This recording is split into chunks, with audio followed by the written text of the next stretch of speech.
ស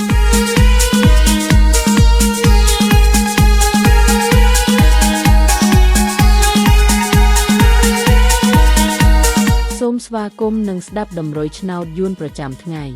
ដើម្បីជាកម្លាំងចិត្តសូមពុកម៉ែបងប្អូនចុច like និងសញ្ញាជាវណ្ណៈមួយផងដើម្បីទទួលបានតម្រុយថ្មីប្រចាំថ្ងៃតម្រុយឆ្នោតយួននៅថ្ងៃនេះគឺថ្ងៃទី22ខែវិច្ឆិកាឆ្នាំ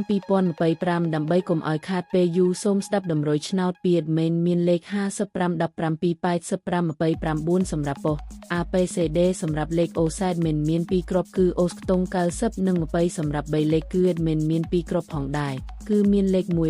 157គុណ349គុណបើសិនជាពុកម៉ែបងប្អូនស្រឡាញ់និងពេញចិត្តលេខទាំងនេះពុកម៉ែបងប្អូនអាចយកលេខទាំងនេះទៅផ្សងសំណាងបានជាចុងក្រោយសូមជូនពរពុកម៉ែបងប្អូនដែលយកលេខខាង admin ទៅផ្សងសំណាងហេងយើងទាំងអស់គ្នាជូនពរពុកម៉ែបងប្អូនជួបតែសំណាង